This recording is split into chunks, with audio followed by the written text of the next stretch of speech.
ਐਸਾ ਰੇਟ ਨਹੀਂ ਤੁਹਾਨੂੰ ਸਾਰੇ ਬਾਜ਼ਾਰ ਚੋਂ ਮਿਲਣਾ ਜੋ ਅੱਜ ਤੁਹਾਨੂੰ ਆਪਾਂ ਰੇਟ ਦੇ ਦਾਂਗੇ। ਉਹਦੇ ਵਾਸਤੇ ਪੇਜ ਫੋਲੋ ਕਰ ਲਿਓ, ਬਾਈ ਪ੍ਰਿੰਸ ਹੋਰੀ ਆਪਣੇ ਨਾਲ ਨੇ।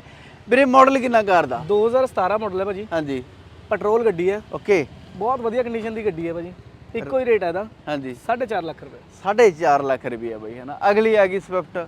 ਸਵਿਫਟ 2015 ਮਾਡਲ ਹੈ, ਪੈਟਰੋਲ ਦੀ ਗੱਡੀ ਹੈ ਭਾਜੀ। ਹੂੰ ਵਧੀਆ ਕੰਡੀਸ਼ਨ ਦੀ ਗੱਡੀ, ਅਲੋਏ ਟਾਇਰ, ਵਧੀਆ ਸਕਰੀਨ ਸਕਰੀਨ ਲੱਗੀ ਹੋਈ ਹੈ। ਇੱਕੋ ਹੀ ਰੇਟ ਹੈ ਭਾਜੀ, 4 ਲੱਖ ਰੁਪਏ ਦੀ ਗੱਡੀ। 4 ਲੱਖ ਰੁਪਏ। A1 ਮੋਟਰਸ ਤੇ ਆਉਣਾ ਬਈ ਤੁਹਾਨੂੰ ਮਨੀ ਮਾਜਰੇ ਨਾ। ਇੱਕ ਆ ਲਾਲ ਭਰੀ ਵੀਰੇ ਭਾਜੀ ਲਾਲ ਪਰੀ ਇਹ 2011 ਮਾਡਲ ਹੈ, ਪੈਟਰੋਲ ਦੀ ਗੱਡੀ ਹੈ, ਟੌਪ ਵੇਰੀਐਂਟ ਹੈ, ਪੁਸ਼ ਬਟਨ ਸਟਾਰਟ ਹੈ। ਓਕੇ, ਇਹ ਗੱਡੀ ਭਾਜੀ ਲਾਸਟ ਦੇ ਦਾਂਗਾ 1,85,000 ਰੁਪਏ ਦੀ। 1,85,000 ਰੁਪਏ ਬਾਈ ਹੈ ਨਾ। ਹਾਂਜੀ ਵੀਰੇ, ਹੋਰ ਵੀ ਕਾਰਾਂ ਬਹੁਤ ਨੇ ਬਾਈ ਹੈ ਨਾ। ਕੋਈ ਵੀ ਕਾਰ ਲੈਣੀ ਇੱਕ ਵਾਰ ਕਾਲ ਕਰ ਲਿਓ। ਇੱਧਰ ਵੀ ਕਾਰਾਂ, ਪਿੱਛੇ ਵੀ ਕਾਰਾਂ ਖੜੀਆਂ ਬਾਈ ਹੈ ਨਾ। ਸਤਿ ਸ਼੍ਰੀ ਅਕਾਲ ਬਾਈ।